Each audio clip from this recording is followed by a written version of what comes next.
Good morning everyone. Welcome to my channel Kaushik Vlogs and Music. আৰু যেহেতু মই এতিয়া উপস্থিত আছো উজনি অসমৰ মৰমৰ সৌন্দৰ্যপূৰ্ণ এটা ঠাই এইটো হৈছে ঐতিহাসিক শিৱসাগৰ আৰু শিৱসাগৰৰ বৰপুখুৰীৰ পাৰত মই এতিয়া উপস্থিত আছো আৰু মই ইয়াৰে কিছু পৰিৱেশ মই দেখাবলৈ মই চেষ্টা কৰিম আচলতে এক সৌন্দৰ্যময় পৰিৱেশ আৰু যেহেতু এতিয়া ৰাতিপুৱা 6টা বাজিছে এক সুন্দৰ পৰিৱেশ আৰু পুখুৰীৰ পাৰত আচলতে ইমান ধুনীয়া এটা হাৱা ঠাণ্ডা হাৱা এটা আহি আছে আৰু যেহেতু গৰমৰ দিন আৰম্ভ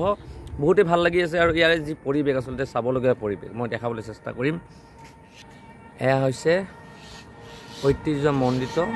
শিৱসাগৰৰ শিৱদৌল কোনে কোনে অহা নাই আহিব এবাৰ চাব ইয়াত আহি কেনে এক ধুনীয়া পৰিৱেশ আচলতে এই শিৱদৌলৰ বহুত ইতিহাস আছে আচলতে এইটো আচলতে নিৰ্মাণ কৰা হৈছিলে 1731 খ্ৰীষ্টাব্দত সোণৰ কলচীৰ সৈতে শিৱদৌল নিৰ্মাণ কৰিছিলে আৰু এইটো নিৰ্মাণ কৰিছিল আচলতে স্বৰ্গদেউ শিৱসিংহই প্ৰথমবাৰ ৰাণী বৰৰজা ফুলেশ্বৰী কোঁৱৰীৰ মৃত্যুৰ পাছত ফুলেশ্বৰী ভগ্নী দ্ৰৌপদীক বিবাহ কৰাই অম্বিকা কোঁৱৰীৰ মাণ্ডলিকা নাম দি বৰৰজা পাতিছিল আৰু এইগৰাকী কোঁৱৰী নিৰ্দেশক্ৰমে আচলতে 1731 খ্ৰীষ্টাব্দত সোণৰ কলচীৰ সৈতে শিৱদৌল নিৰ্মাণ কৰিছিল আৰু এই শিৱদৌলটো চাবৰ বাবে আচলতে দেশী বিদেশী পৰ্যটকে আচলতে ইয়াত ভিৰ কৰা পৰিলক্ষিত আচলতে যিহেতু শিৱৰাত্ৰি বুলি ক'লে ইয়াতে লোকাৰণ্য পৰিৱেশ ইয়াত থিয় হ'বৰ ঠাই নাথাকে আপোনাৰ যিহেতু শিৱৰাত্ৰিৰ সময়ত ইয়াত লোকাৰণ্য পৰিৱেশ লাখ লাখ ভক্তৰ যিহেতু সমাগম হয় ইয়াত আৰু যিহেতু আমাৰ হিন্দু ধৰ্মৰ এটা ধৰ্মীয় উৎসৱ হিন্দু ধৰ্মৰ দেৱতা শিৱৰ উপাসনাৰ উদ্দেশ্যে প্ৰতি বছৰে এই উৎসৱ পালন কৰা হয় হিন্দু দিনপঞ্জী অনুসৰি প্ৰতি মাহৰ ত্ৰয়োদশ ৰাতি চতুৰ্দশ দিনত এবাৰকৈ শিৱৰাত্ৰি তিথি পৰে আৰু কিন্তু বছৰৰ এবাৰকৈ ফাগুনত ধুমধামেৰে মহাশিৱৰাত্ৰি আয়োজন কৰা আৰু সেই শিৱৰাত্ৰি চাবৰ বাবে ইয়াত লোকাৰণ্য পৰিৱেশ আৰু সেই শিৱদৌলৰ দৃশ্য মই আপোনালোকক দেখাই আছোঁ এক সুন্দৰ আৰু ওপৰত যিটো আছে এইটো সোণৰ হয় এইটো সম্পূৰ্ণ সোণৰ আৰু ইয়াত এতিয়া ৰাতিপুৱা 6টা বাজিছে ইয়াত ইমান মানুহ নাই আৰু এইটো হৈছে বৰপুখুৰী এক বিশাল পুখুৰী আৰু ইয়াত আচলতে ইয়াৰ পুখুৰীত আচলতে বিভিন্ন ধৰণৰ পানীত থকা যি জীৱ জন্তুসমূহ ইয়াত আছে ডাঙৰ ডাঙৰ মাছ কাছু এইবোৰ চাবলৈ ইয়াত ভিৰ কৰে এক ধুনীয়া পৰিৱেশ চাব পাৰি ইমান ডাঙৰ এৰিয়া প্ৰায় 4 কিলোমিটাৰ চাৰিওপিনে যদি আপুনি ঘূৰে প্ৰায় 4 কিলোমিটাৰ হ'ব আৰু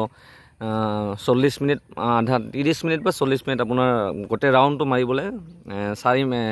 আপোনাৰ মোটামুটি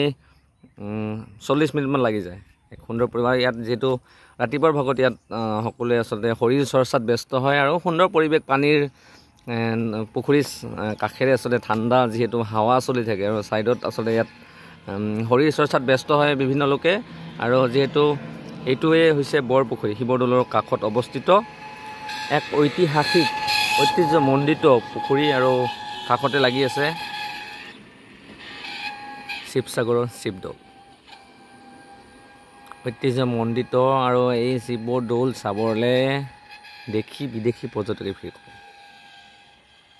এতিয়া ৰাতিপুৱাৰ ভাগত মানুহ নাই কিন্তু অলপ পিছত ইয়াত আচলতে যিহেতু সদায় ইয়াত পূজা অৰ্চনা চলে শিৱক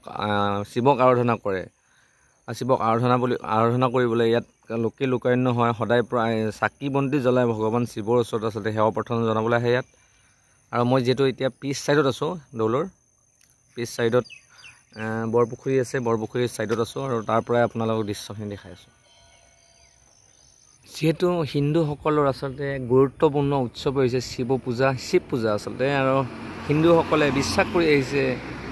আৰু যিহেতু হিন্দুসকলে এই গুৰুত্বপূৰ্ণ উৎসৱ জীৱনৰ আৰু বিশ্বৰ অন্ধকাৰ আৰু অৱহেলা আঁতৰ কৰাৰ সংস্মৰণ কৰা হয় ইয়াত ভক্তসকলে শিৱক আৰাধনা কৰে শিৱৰাত্ৰিৰ সময়ত আৰু শিৱৰাত্ৰি বুলি নহয় ইয়াত সদায় ভক্তই শিৱক আৰাধনা কৰা হয়